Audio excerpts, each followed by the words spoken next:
안녕하세요. 저는 30대 후반의 여자입니다. 현재 2살 연하의 남편을 만나 결혼해 산 지가 3년이고요. 직업은 자영업자이고 남편이 제 일을 돕고 있어서 겸업을 하는 중과도 다름이 없답니다. 저는 오늘 다름이 아닌 제 여동생에 대한 사연을 적게 되었어요.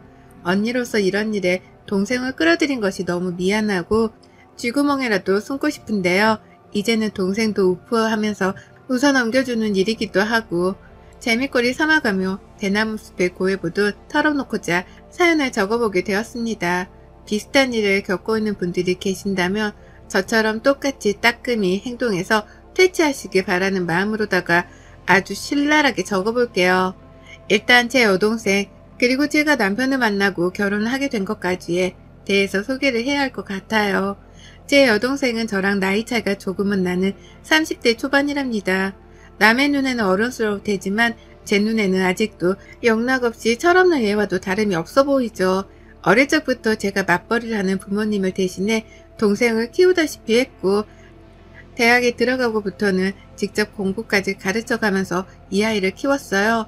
그러다 보니 저희 자매는 남들이 생각하는 자매의 관계의 수준을 넘어서 부모 자식처럼 끈끈한 사이였습니다. 그래서일까요? 동생이 하는 건 뭐든 응원했어요. 동생이 대학에 들어가자마자 과외를 하더니만 돈을 몇백씩 벌어오던 때도 있었거든요. 그때도 저는 부모님께 돈 버는 거에 치중하지 말라고 말리려고 하실 때에도 너 하고 싶은 거 하면서 적성에 맞는 일을 찾아보라며 하고 싶은 건 다 해보라고 권유하던 사람이었습니다. 그 덕에 여동생은 돈 버는 게 재밌다며 대학을 졸업도 하기 전에 자퇴를 해버렸어요. 남들과는 조금 다른 길을 택한 거죠. 자퇴를 하자마자 가게를 시작했고 그걸로 직장을 다니던 저보다도 훨씬 더 많은 돈을 빠르게 벌어들였습니다. 동생이 일하는 거 보면서 저도 가게 운영하는 거 배웠고 직장 때려치우고서 동생 가게에서 일을 돕다 보니 어느샌가 제 이름 앞으로 된 가게를 가지게 되었어요. 거기서 여동생도 자주 와서 일을 거들어줬고 남편하고도 교제를 하면서 자주 데려왔네요. 그러다 보니 여동생이랑 제 남편은 결혼을 하기도 전에 이미 서로 얼굴을 익히며 친하게 지냈고 결혼을 하면서도 제 여동생은 누구보다 저희 커플을 응원해주던 사람이었습니다. 결혼을 하고 나서도 서로 잘 지내며 자주 왕래를 했고 현재 남편까지 직장을 그만두고 저희 가게 일을 거들고 있는 중이에요. 제 가게지만 여동생 지분도 조금 있어서 동생이 자주 와 가게를 살펴줬고 그 덕에 만날 일은 무궁무진했습니다. 저희 남편은 평범한 보통 집안에서 태어난 둘째 아들입니다. 위로는 40을 훌쩍 넘긴 아주버님이 계시고 저희 남편이 이 집안의 늦둥이입니다. 제가 연상이다 보니 시어머니께서는 처음에 반대를 하시더라고요. 평생 나이 많은 형 아래에서 기죽고 어려워하며 살았는데 결혼을 하고 나서도 나이 많은 여자 옆에서 눈치 보면 사는 거 아니냐고 말이죠. 내심 어린 여자를 만나길 원하셨던지 몇 번이고 나이 타령을 하셨답니다. 그게 결혼하면서 제가 가장 마음에 걸려하던 일 중 하나였어요. 하지만 여동생도 그렇고 저희 부모님께서도 남편을 좋게 봐줬기 때문에 사람 하나 보고 결혼해보자는 마음으로 법적 신고까지 하게 되었답니다. 시어머니의 나이 타령이 살면서 얼마나 영향을 끼치겠나 싶었던 거죠. 그런데 결혼하고 나서 남편까지 직장을 그만두고는 제 가게 일에 뛰어들어서일까요? 제가 가게 사장이기도 하고 지분을 가지고 있기도 해서일까요? 시어머니가 그놈의 나이 타령 얘기를 멈추질 않으시더라고요. 저희 친정엄마도 가게 일이 바쁘면 방해된다면서 최대한 가게 방문을 자제하곤 하셨는데 아무런 지분도 없고 와봤자 골칫거리만 되는 시어머니가 유독 가게를 자주 찾아오셔서는 혼수를 두려 하셨답니다. 남편이 앞치마라도 메고 있으면 내가 널 이러라고 키웠는 줄 아냐? 라고 하면서 멀쩡한 회사를 관둬 이 꼴을 본다고 한바탕 혼수를 두셨고요. 괜히 바쁘게 일을 하며 지나가는 저를 붙잡은 채로 너는 나이도 많은데 네 동생 같은 애한테 꼭 일을 시켜야겠냐? 라고 하면서 불편한 기색을 보이셨어요. 하필 남편을 동생 같은 애라고 표현하면서 저의 자존심을 긁으신 거죠.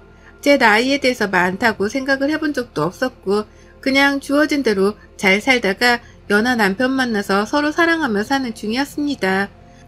그런데 이런 식으로 내뱉어지는 어머님의 말씀은 밤새도록 곱씹고 열받아 발차기를 할 만큼 누군가의 기분을 더럽혔죠. 적어도 저에게 시어머니는 처음부터 지금까지도 그런 존재였고요. 그래서 더 악에 받쳐서는 일을 하며 살았습니다. 일이라도 열심히 해서 돈이라도 벌면 좀 나아질 줄 알았거든요. 제가 하도 악바리처럼 일을 하니까 여동생도 제 걱정이 되는지 제 가게를 자주 찾아와 줬고, 같이 일을 하는 제 남편은 매일같이 여동생을 마주할 수밖에 없었습니다. 둘이서 제 걱정을 하는 얘기를 나누는 걸 자주 목격했지만 아는 척은 안 했어요. 여동생한테는 제가 시어머니한테 이쁨조차 못 받는다는 사실을 알리고 싶지 않았고, 남편한테는 제가 자격지심을 보이는 것만 같아서 자존심이 그냥 입을 다물었답니다. 그렇게 나름 결혼 3년차에 권태기 아닌 권태기를 겪어가면서 일상을 좀 더 바쁘게 살려하고 있었어요. 하지만 나이 많은 며느리에게 신경을 쓰기만 하는 줄 알았던 저희 시어머니가 제 여동생에게 관심을 보이기 시작했습니다. 딱 1년 전부터였죠. 제가 일하는 가게로 밥 먹듯이 찾아오셨는지라 그럴 때마다 제 여동생을 어쩌다 한 번씩 마주하셨어요. 그런데 사람이 참 간사한 게 저한테는 늘 연상녀란 사실을 곱씹으며 무안을 주더니만 제 여동생한테는 그 누구보다 살갑고 친절하신 거예요. 마치 자신의 막내딸을 다루듯이 이미 눈에서는 하트가 막 튀어나오고 있고, 처음에는 사돈처녀라고 부르더니만 언젠가부터는 매일 봐서 내 딸 같다면서 대놓고 이름을 부르기 시작하셨죠. 처음엔 그저 제 여동생을 예뻐라 해주는 게 감사했습니다. 저는 예뻐하지 않으시더라도 내 가족들 앞에서는 웃는 얼굴을 지어주시니 그것만으로도 다행이었어요. 제 가족들 앞에서까지 무안을 주려 하시는 모습을 보이는 것보다 훨 나았으니까요. 그런데 결혼 초에는 살갑게 굴어주기만 하던 어머님의 입에서 갑자기 아주버님이 거론되기 시작했습니다. 1년 전부터요.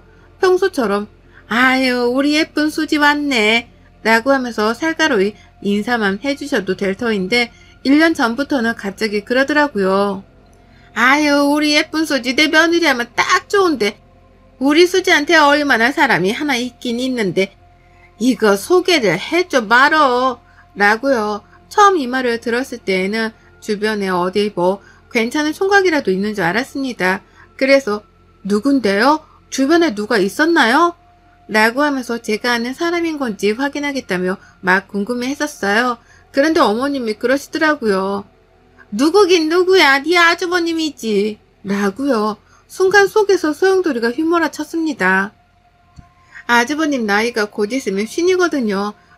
마냥 장가를 못 가신 것도 아니고 중간에 결혼을 한 번 했다가 이혼을 하셨습니다. 그 후 저희 남편에게 소개팅을 해달라 졸라대셔서 여러 번 나갔는데 매번 상대방 여성에게 퇴짜를 받고 그 후로는 쭉 혼자 지내고 계세요. 저는 이 얘기를 남편한테서 연애 쪽부터 들어서 잘 알고 있고요. 그런데 바로 그런 아주버님을 제 여동생한테 소개시켜주겠다고 하는 거예요. 평소에는 저한테 고작 2살 차이 나는 남편이랑 나이 차이가 많이 난다는 식으로 주저주저 거리셨던 분이 무려 10살이 훌쩍 넘는 나이 차이에 제 여동생을 언급하신 거죠. 이게 뭔가 싶어 혼란스러웠습니다. 여자나 남자보다 한참 어려도 상관없다는 식으로 제 여동생 이름을 자꾸 언급하는데 아주버님이랑 여동생 이름이 섞여서 불리는 것이 너무 꺼림칙했습니다. 제가 봐도 저희 아주버님은 살짝 사회 울타리 안에서 겉도는 사람인 것처럼 쉽사리 다가가는 것도 쉽지 않고 친해지고 싶지도 않은 분이셨거든요. 그러니 저로서는 여동생과 아주버님이 같이 있는 상상을 하다가 기분이 너무 더러워져 팔에 소름까지 돋을 지경이었죠. 결혼식장에서 한 번, 그리고 그 후 가게로 찾아오셨던 아주버님을 한 번 뵌 적이 있던 저희 여동생도 마찬가지였답니다. 또래 남자인 줄 알았더니 갑자기 결혼도 안 한 자신에게 이혼남을 소개시켜주고 싶다고 하니 기분이 나빴던지 표정 관리를 차마 하지 못했어요. 다만 언니의 시어머니인 걸 아니까 대꾸를 제대로 하지 못한 채 속으로 삼키더라고요. 그게 얼마나 미안했던지 지금 생각해도 피가 거꾸로 솟는 것 같습니다. 하지만 이 피가 거꾸로 솟는 기분을 지난 1년간 자주 겪었어요. 여동생이 불편했던지 제 가게로 찾아오는 걸 피하기 시작했고, 그래서 시어머니가 자주 마주할 일이 그렇게 많지 않았는데 그럼에도 불구하고 어머님은 제 여동생 이름을 거론하더라고요. 지난 명절에도 그러셨답니다.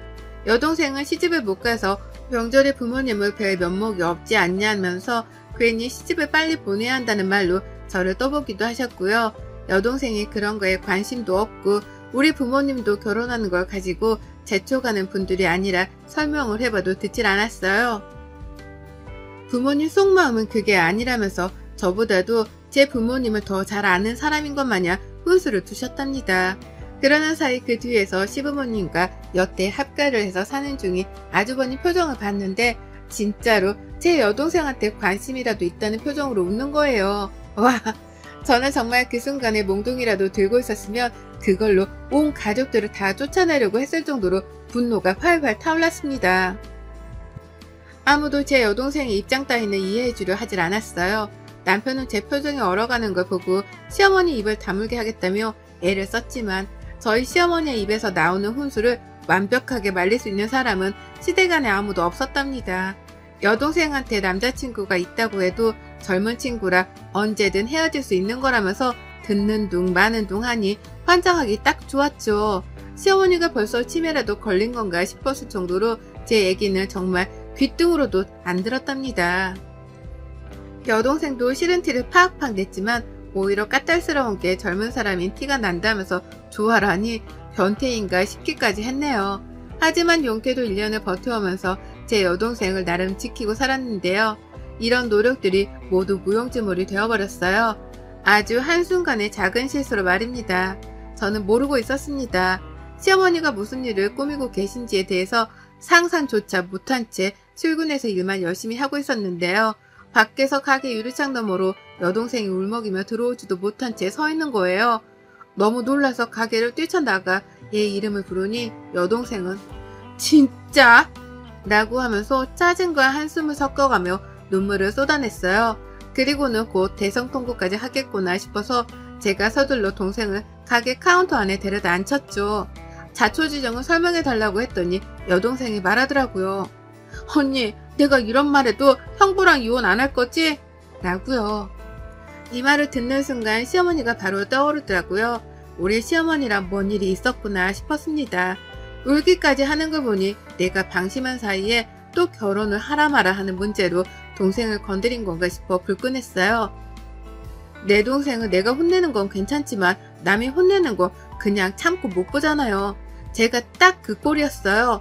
눈에선 불이 피어오르고 머리는 쭈뼛거리고 손은 이미 주먹을 쥔 채로 당장이라도 시어머니께 날라차기를 할 자세였습니다. 다소 격해진 상태로 여동생한테 물었어요. 무슨 일이 있었냐고요.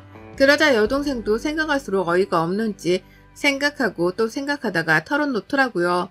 아니 진짜 너무한 거 아니냐고. 급하게 만나 할 얘기가 있다고 아침부터 난리를 치는 바람에 언니한테 문제라도 생긴 줄 알고는 내 가게까지 팽개쳐놓고 뛰쳐나갔는데 소개팅이라니.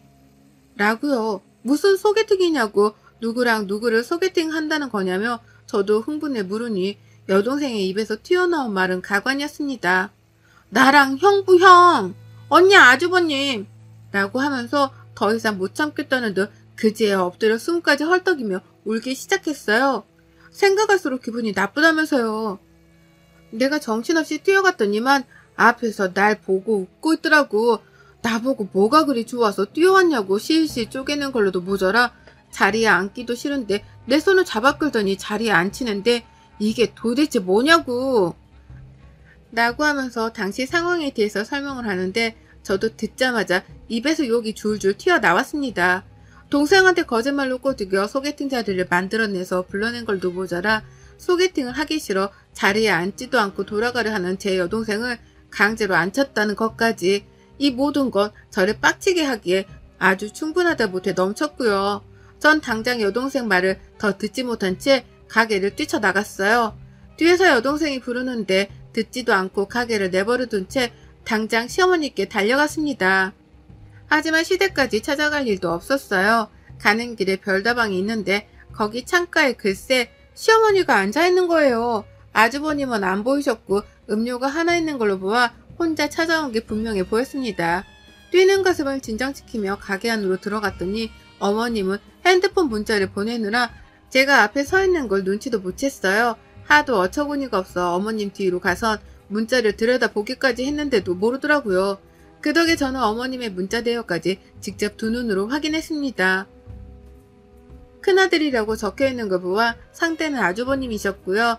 제 여동생 욕을 하느라 둘이서 아주 신랄하게 문자를 주고받고 있더라고요. 예의가 없는 년이네 어쩌네 하며 감히 남의 집 귀한 자식한테 년년거리기까지 하는데 그 순간 제가 반자동적으로 시어머니 핸드폰을 손에 쥐고 카페 복도로 집어던져 버리고야 말았습니다. 난리가 났죠. 사람들도 다 쳐다보고 시어머니도 그제서야 제 얼굴을 발견하고 너 언제 왔냐? 라고 물으시는데 애고도 없이 저는 더욱 미친 척 발광을 했죠. 시어머니 앞에 놓여져 있던 커피를 집어선 바닥으로 내팽개치니 커피가 와르르 바닥으로 흘러내렸습니다. 놀란 시어머니께는 진정시킬 시간조차 들이지 않는 채 소리를 질렀죠. 어따 대고 남의 동생을 능력도 안 되는 그렇다고 자격도 없는 아주버님한테 소개를 시키려고 해요. 어머님 제정신이세요? 저한테 꼴랑 2살 차이를 가지고 남편이 동생이네 어쩌네 하며 사람을 민망하고 속상하게 만들더니 아주버님이랑 제 여동생 나이 차이는 심각성을 못 느끼시나 봐요. 정말 어머님 눈에 아주버님이 남자구실을 할 수나 있긴 한 것처럼 보이세요? 라고요. 모든 사람들이 저희를 주목했고 바닥에 흥건한 커피는 모두의 눈살을 찌푸리게 만들었지만 저는 당당했습니다. 눈앞에 시어머니께도 똑같이 개쪽을 드리고 싶었거든요. 아니나 다를까 어머님은 사람들 앞에서 수치를 못 견디겠는지 제 팔을 붙잡으며 나가서 얘기를 하자고 막 끌고 나가려 하셨는데 저는 그런 어머님을 강제로 자리에 앉혔습니다. 마치 아주버님이 제 여동생한테 한 것처럼요. 그리고는 말했죠. 여기 난리난 커피를 싹 다 치우기 전에 한 발자국도 나가지 마세요. 어머님이 제 여동생 가슴에 대못을 박듯이 저도 아주버님 말고 어머님께 이렇게라도 복수는 해야겠네요. 똑바로 치우고 정리 싹 다 하고 나가세요. 알았어요? 라고요. 그리고는 직접 저 멀리 대걸레를 들고 오는 직원분께 대걸레를 건네받고는 시어머니께 쥐어드렸습니다. 그리고는 어머님이 커피를 닦기 시작하는 걸 제 두 눈으로 확인한 후에야 신경질을 팍팍 내며 별다방을 빠져나왔어요. 밖에서 유리창 너머로 찍은 시어머니 사진을 여동생한테 문자로 보냈습니다. 네가 당한 수치심에 반의 반도 안 되겠지만 이렇게라도 복수는 했으니 화를 풀라며 문자를 보낸 거죠. 그러자 여동생도 아무것도 일어나지 않은 것보다 훨 속이 시원하다며 그제야 씁쓸하게 대답하더라고요. 자신은 이미 다 잊었으니 괜찮다면서 말이죠. 하지만 전 안 괜찮았습니다. 아직 아주버님이 남았고 맘 같아서는 주먹이라도 한 대 내려쳐주고 싶은 마음이 굴뚝 같았거든요. 하지만 그런 마음을 겨우겨우 눌러가면서 일단 제 남편에게 연락했어요. 이런 일이 있어서 여동생이 가게 앞까지 찾아와 대성통곡을 했다고 모든 상황에 대해서 설명했고요. 감히 어떻게 사돈처녀랑 커플이 되어보려는 시도를 할 수가 있었던 거냐면서 남편에게 쪽이 팔려 못 살겠다고 아주 한탄에 한탄을 거듭했어요. 뭐 그런 도둑놈이 다 있냐고 하면서 아주버님과 시어머니를 번갈아 욕해가며 빡친 제 마음을 전했습니다. 그러자 남편도 듣다 이대로는 제 여동생 얼굴을 다시 못 보겠구나 싶었던지 자기가 대신 나서서 화를 내주겠다 하더라고요. 전 처음에 이 말을 다 믿진 않았어요. 워낙 남편이 자기 식구들한테는 말리고 설득하는 거 말고는 화를 내본 적이 없는 사람이라서 해봤자 뭘 얼마나 하겠나 싶었죠. 하지만 가게로 찾아가자 남편은 제 여동생에게 미안하단 사과를 여태 해가면서 자신의 가족들을 대신해 용서를 빌고 있었습니다. 그리고 저를 발견하자 그제서야 직접 본보기를 보여줘야겠다는 듯이 아주버님께 전화를 걸더라고요. 그리고 그날 저는 가게 문을 닫을 수밖에 없었답니다. 왜냐고요? 제 남편이 흥분해서는 나이가 10살이 훌쩍 더 많은 아주버님한테 반말은 기본이고 이 새끼 저 새끼의 상심지를 키고서 욕을 남발하는데 도무지 옆에서 살기가 느껴지는 바람에 가게 운영을 못하겠더라고요. 화끈하게 욕을 날리는 남편을 응원하고자 좀 더 편안한 환경을 만들어주기 위해 제 손으로 가게 문을 일찍 닫았답니다. 그리고 그날 제 여동생과 저는 남편의 옆에서 남편이 아주버님께 엿을 날리는 그 상황을 두 눈으로 목격하면서 통쾌함을 느꼈죠. 기분이 더러웠다던 여동생은 어느새 남편 옆에서 같이 욕을 날리며 추임새를 넣고 있었고요. 얼굴 표정은 다시 살아나 속이 시원하다며 소리도 지르더라고요. 저는 저대로 다신 이런 더러운 꼴을 당하지도 말고 또 시어머니가 이런 자리를 주선해 너를 욕보인다면 그 자리에서도 탁자라도 뒤집으라며 따끔하게 충고를 했습니다. 그땐 시어머니고 뭐고 싹 다 영 끊고 저련해도 상관없다고 하면서 말이죠. 그러니 그제서야 여동생도 저 때문에 제 시어머니랑 잘 지낼 필요가 없다는 걸 깨우친 건지 마음을 가볍게 가지더라고요. 전처럼 힘들어하지도 않고 눈치를 보지도 않은 채 조금은 더 자기 멋대로 해도 되겠다 싶었는지 눈빛부터 달라졌답니다. 욕을 쳐들은 아주버님은 제 남편으로부터 홍군형이 난 후 그제서야 본인 스스로에 대한 사태 파악이 된 건지 잠수를 탔고요. 시어머니께서는 처음에 사과를 하러 시댁에 오라는 둥에 말씀을 하셨으나 그 후 제게서 답을 듣지 못하자 태도를 바꾸셨어요. 아주버님께서 많이 힘들어하네 어쩌네 하면서 동정심 유발을 하시는데 아휴 정말 듣다 듣기 싫어서 그냥 차단을 눌러버렸습니다. 그 후론 영영 서로 모른 척 모르던 사람처럼 거리를 두고 살고 있고요. 먼저 제 가게로 찾아온다거나 제 여동생에게 연락을 취하면 언제든지 제가 집구석을 뒤집어 엎으러 갈 각오가 되어 있답니다. 주저없이 집을 쑥대밭으로 만들어내는 한이 있더라도 그 꼴을 다시 보이지 않겠다 여동생에게 약속도 했네요. 그러니 시어머니는 남편을 통해 다신 사돈처녀를 가지고 소개팅 어쩌고 하지를 않겠다며 슬그머니 꼬리를 내리셨답니다. 이제서야 웃으며 할 수 있는 얘기지만 아유 정말 그 당시만 해도 소름 끼치고 진절머리가 나는 것이 다시는 똑같은 일을 겪고 싶지 않네요. 어머님 아주버님 제발 정신 좀 차리고 사세요. 여러분의 생각은 댓글로 남겨주세요. 오늘도 시청해주셔서 정말 감사합니다. 안녕하세요 구독자님들. 저는 서울에 거주하고 있는 30대 초반의 여자예요. 결혼은 이제 3년차이고 아직 아이는 없습니다. 3살 연상의 남편이랑은 맞벌이를 하며 아직 전셋집 탈출을 못한 상태이고요. 아직 내 집 마련의 꿈을 포기하지 않은 채 나름 열심히 현재를 살아가고 있는 착실한 시동부부입니다. 저희 남편은 이남이녀인 대가족 중에서 막내 아들이에요. 시댁은 서울에서 3시간가량 떨어져 있는 지방에 있었고 저희 남편은 대학을 서울로 진학하게 되면서 20살 적부터 쭉 자취를 시작한 케이스였습니다. 남매들이 모두 다 여전히 지방에 살고 있는 것에 비해 저희 남편은 혼자 시댁에서 일찌감치 독립을 해 떨어져 나와 사는 자식이었죠. 그래서였는지 시어머니는 유독 막내 아들이라며 제 남편을 더 잘 챙겨주는 것도 있었고요. 어릴 적부터 일찌감치 손을 벗어나 자란 아들이라는 이유로 더 감싸주고 신경 쓰며 사셨답니다. 반찬도 일부러 서울 사는 남편에게만 보내주셨고 지금 남편 나이가 30 중반인데 여전히 어머님은 스스로 쥐어내신 남편 옷을 주기적으로 보내주기도 하세요. 그 정도로 막내 아들 사랑이 유별난 분이셨죠. 남편이 시어머니께 가장 사랑받는 자식이다 보니 저에게도 콩고물이 좀 떨어지지 않겠나 싶어서 처음엔 그저 아무렇지 않았습니다. 남편 먹으라고 보내주신다는 반찬도 제가 같이 먹으면 그만인 것이었고 남편 입으라고 만들어 보내주시는 옷도 제가 따로 남편에게 옷을 사주지 않아도 되는 것이니 좋은 것이었죠. 분명 결혼하고서 한 달가량까지만 하더라도 전 이런 느긋한 생각이나 하면서 살았습니다. 그런데 더 살아보니까 느긋하면 절대로 안 될 일이더라고요. 저한테 쏟아질 엄청나게 괴로운 일들이 한가득이라는 걸 그땐 미처 몰랐었던 겁니다.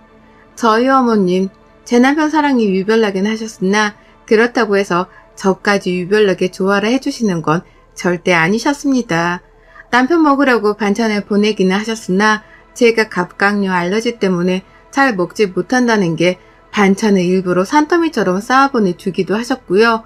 보란듯이 남편만 먹이겠다는 마음이신 건지 반찬통마다 우리 아들에게 라는 쪽수를 붙이셔서는 남편만 손대라는 듯이 택배를 보내기도 하셨었죠. 옷도 남편 여름 옷만 쏙, 여름 잠옷에 겨울 티셔츠만 쏙 만들어서는 택배로 보내주시고 저한테 전화를 하셔서는 옷을 망가뜨리지 말고 잘 씻어다가 말리라며 잔소리만을 늘어놓는 어머님이셨습니다. 남편을 잘 챙겨주긴 하셨으나 그렇다고 해서 와이프인 저한테까지 콩고물이 떨어지는 일은 절대로 없었어요. 그러니 저도 슬슬 아들 사랑만 유별난 시어머니라는 생각을 하게 되었죠.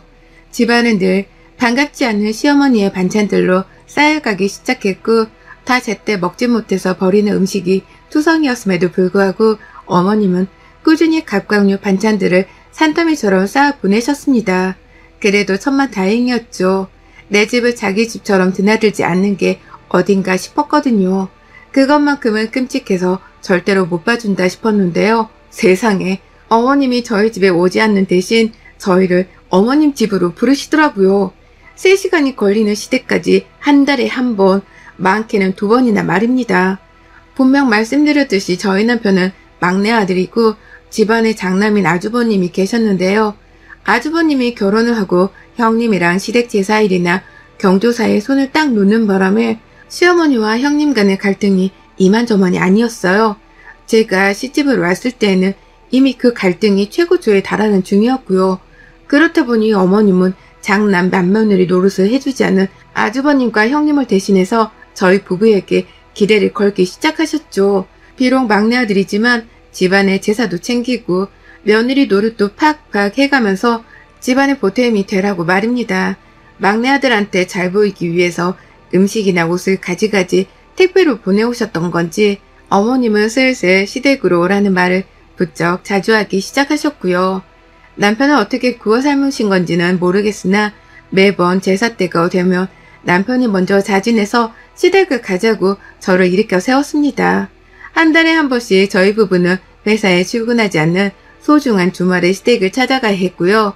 3시간이 걸리건 형식적인 거고 가끔씩 차가 밀려 4시간이 걸릴 때에도 군말하지 않고서 시댁을 찾았어요.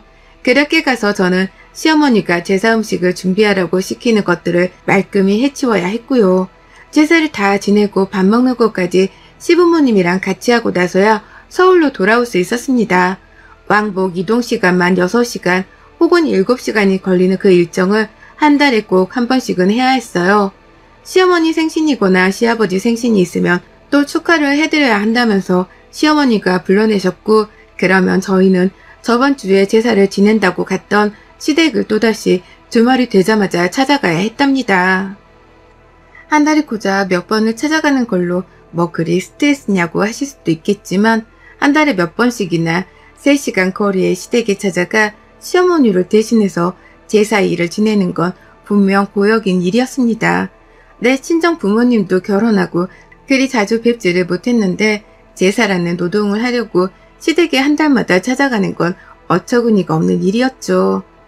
남들은 어쩌다 한 번씩 보고 산다고 하는데 저는 잊을만 하면 또다시 한 달이 지나서는 시댁을 가야 할 일이 찾아오니 미쳐버릴 지경이었네요.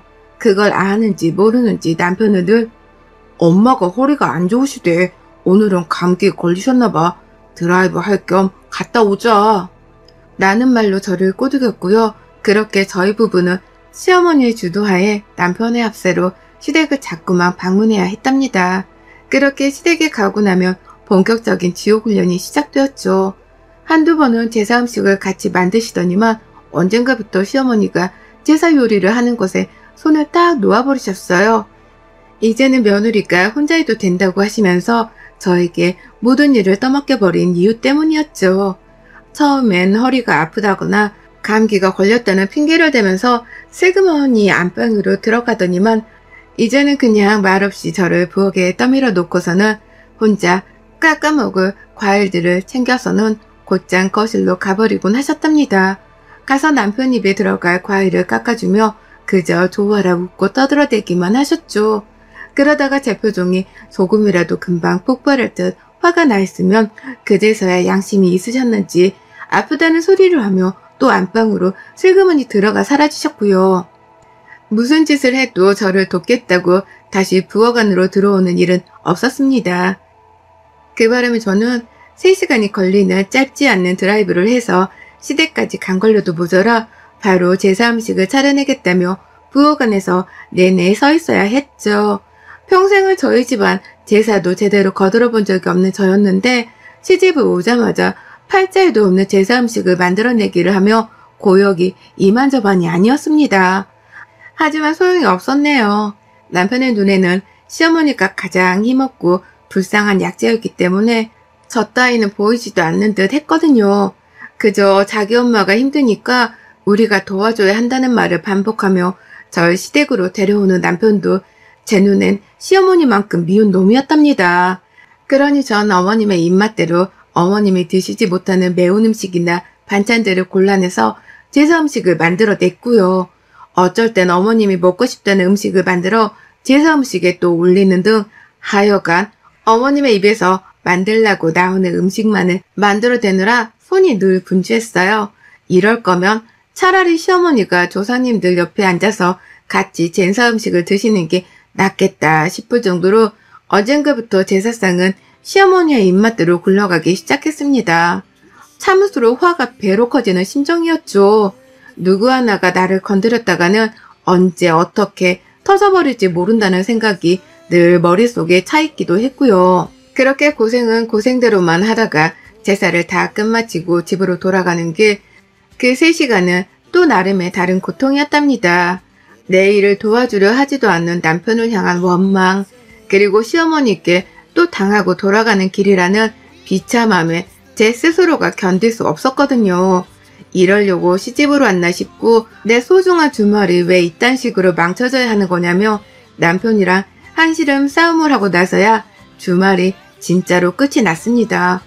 차오르는 억울함을 푸는 거라고는 집에 와서 제가 먹고 싶었던 불닭볶음면에다가 캡사이신을 왕창 뿌려 먹으면서 스트레스를 달래는 것이었고요. 언제까지 제가 이놈의 제사 시다바리를 해야 하나 그 생각 하나로 매달 달력이 지나갈 때마다 속을 끓이던 저였는데 시어머니가 자진해서 제 분노를 끌어올려 버리셨답니다. 또다시 집으로 제사를 지내라 불러내고 난 후에 말이죠. 몸이 많이 안 좋아서 집에 있으려고 했지만 이번에도 남편이 시어머니 얘기를 들먹이면서 시댁에 가자고 저를 조르더라고요. 시어머니가 몸이 많이 아프셔서 우리가 못 가면 이번 달 제사는 아무도 못 지내준다고 하면서 말이죠. 근처에 살고 있는 딸 자식도 둘이나 있는데 왜 3시간이나 걸리는 서울에 살고 있는 제가 가야지만 집안의 제사가 돌아가는가 싶어서 참 이해하기가 힘들었습니다. 뭐 이런 어처구니 없는 집구석이 다 있나 싶은 마음에 끝까지 버텨보려다가 결국 남편이 이러다가 제대로 토라질 것 같아서 또 못 이긴 척 시댁으로 향했어요. 3시간을 또 차를 달려서 말이죠. 그렇게 시댁에 도착을 했더니만 어머님은 도착하자마자 썩은 표정을 들이미시며 제대로 인사도 안 받아주더라고요. 피곤해 죽겠다는 말을 자꾸만 하시면서 벌써부터 제사 음식을 차리지 않겠다고 연기를 펼치시는 겁니다. 그러면서 네가 다 알아서 해라. 제사 음식 한두 번 차리는 것도 아닌데 어련히 알아서 할까. 라는 말과 함께 안방으로 슝 하고 들어가 버리셨어요. 졸지에 저는 시댁에 와서 또 시어머니도 없이 혼자 맏며느리 마냥 이 집구석에 제사 음식을 차려내야 했죠. 혼자 부엌에 남겨졌는데 기분이 너무 역 같았습니다. 남편은 어쩔 줄 몰라 하면서 시어머니가 괜찮은지 상태를 보다가 저한테도 도와주겠다며 어설프게 손을 걷어붙이고는 부엌으로 들어오는데 할 줄 아는 것이 없는 놈이다 보니 그냥 멀뚱거리며 자리만 차지하고 있더라고요. 그래서 홧김에 남편한테도 나가라고 윽박을 질렀습니다. 그리고는 정말로 저 혼자 다 했어요. 시어머니가 알아서 하라고 하셨던 만큼 진짜로 시어머니 말씀을 철석같이 알아듣고는 저 하고 싶은 대로 제사 음식을 만들어냈습니다. 시어머님은 자기가 알려주고 보여준 대로 제가 평소처럼 제사 음식을 해낼 거라고 생각을 하신 건지 안방 안에서 남편한테 소리치며 말씀하더라고요. 나가 있어라, 나가 있으라고 하면 그냥 나가 있어. 오래 운전하다 와서 피곤할 텐데 그냥 거실 가서 TV 보며 누워 쉬어라. 라고 말이죠. 제가 남편한테 윽박을 지른 게 내심 속으로 열불이 나신 건지 큰 소리를 뻥뻥 내면서 남편한테 좀 쉬라고 친히 말을 거두셨어요. 저도 똑같이 3시간을 차 안에서 달려 도착을 했는데 저한테는 쉬란 소리를 한마디도 안 하면서 말입니다. 속으로 시어머니를 향한 욕이 육성으로 터져 나오려 할 때마다 저는 뭐에 홀린 듯이 제사 음식을 만들어냈어요. 눈에서 불이 날 정도로 거침없이 칼질을 했고 그러다 고추를 발견했죠. 어머님이 매운 음식을 못 드셔서 시댁에는 원래 고추가 하나도 없는데요. 열받은 채로 막 냉동실을 뒤지고 있다가 아주 우연찮게 조그마한 빨간 고추들을 여러 발견했습니다. 보아하니 시아버지가 술을 좋아하는데 아버님 해장용으로 국을 만들다가 남긴 고추인 듯 했어요. 잘라낸 냄새를 맡자마자 올라오는 매운 향에 섬뜩 놀래긴 했지만 그걸 발견하자마자 옳다구나 싶었습니다. 그리고는 저 몇 개 없는 고추를 어떻게든 다 써보겠다며 전에도 넣고 극에다 넣어가며 온 제사 음식에 고추를 나눠 넣었어요. 잘게 잘라서 익으면 매운맛이 사라질까 싶어서 음식 조리를 다 하고 난 후에야 데코용으로 음식 가지가지 사이에 쑤셔 넣어버렸습니다.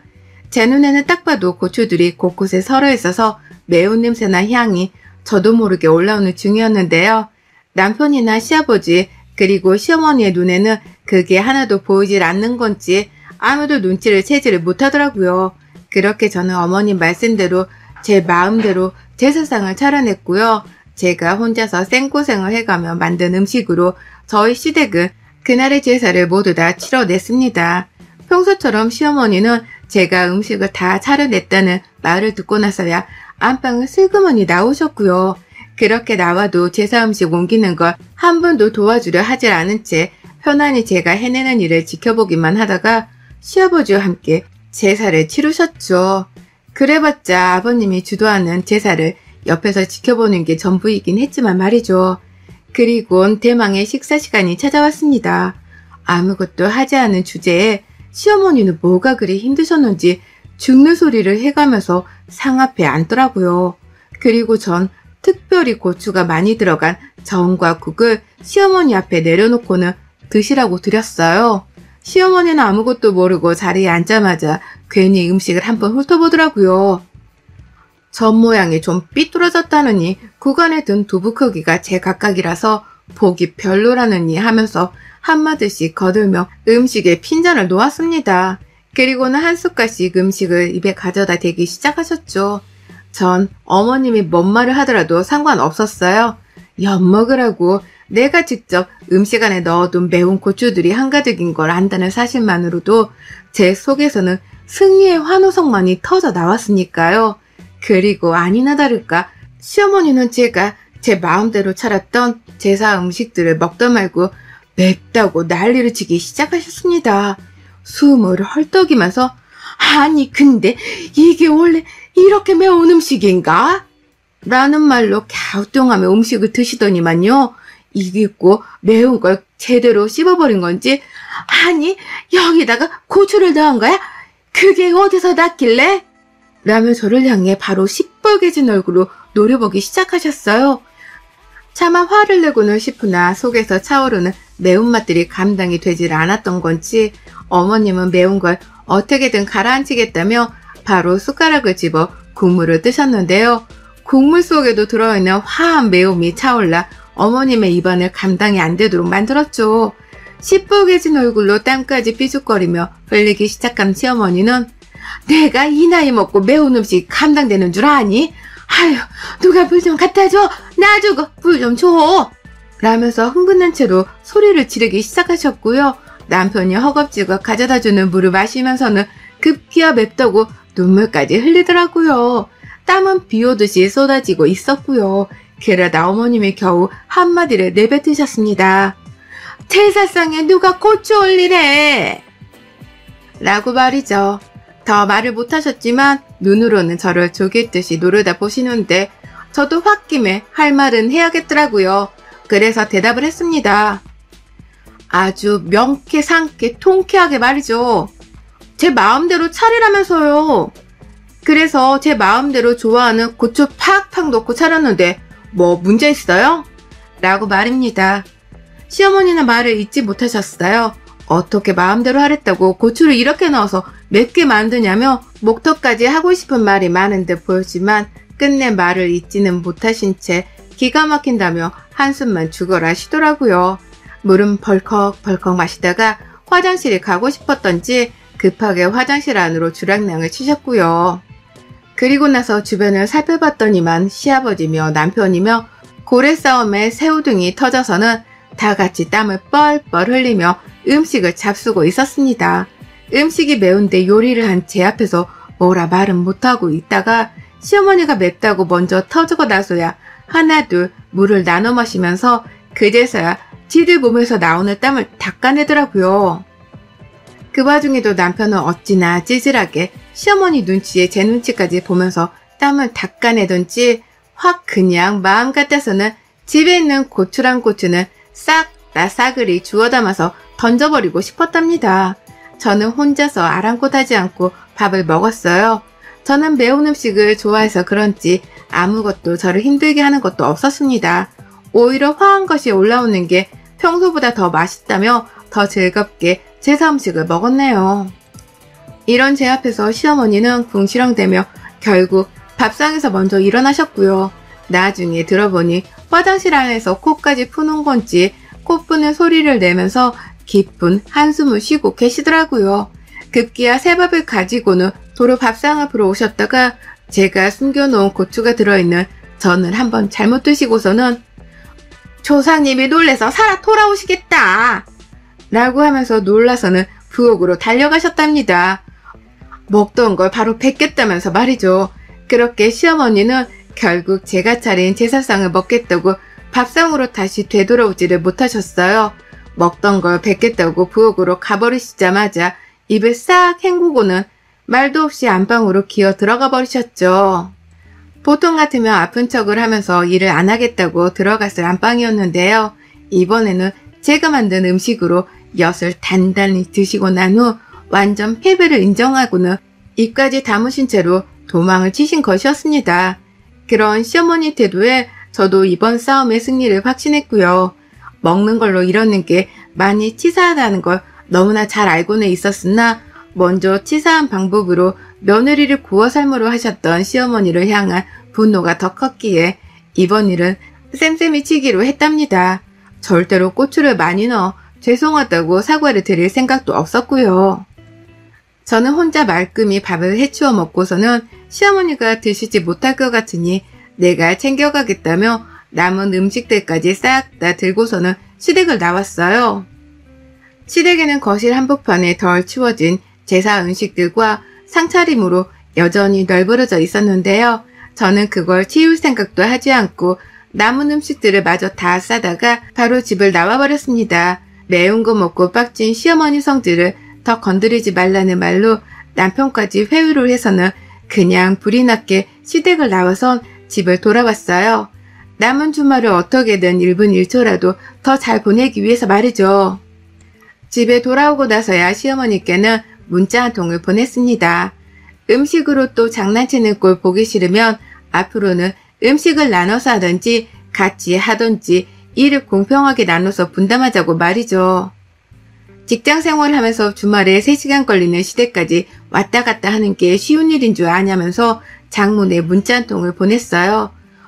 뭔 말씀을 하시더라도 이해하기 힘드니 답장은 사절이라는 마지막 문구까지 빨간색 느낌표를 3개나 붙여 보냈고요. 그리고 난 후 시어머니는 제 문자를 읽고서 곧장 씹으셨답니다. 며느리가 답장까지 사절이라고 하는데 굳이 답을 보낼 이유가 없으셨던 거죠. 그렇게 호되게 고추 섞인 음식으로 당하기까지 했는데 이제 와서 문자로 입씨름을 하기 괴롭고 하셨을 거고요. 이렇게 전 드디어 결혼생활 3년 만에 달마다 3시간이 걸리는 시댁에 가는 그 괴롭던 일정을 청산하게 되었답니다. 이제 더는 개고생을 해가며 시댁에 왔다 갔다 할 이유도 없고 그럴 일도 사라졌네요. 드디어 새로 다가오는 새로운 달을 반가워할 수 있게 되었답니다. 고된 역경 끝에 통쾌한 복수 한 방으로 맞이하게 된 자유.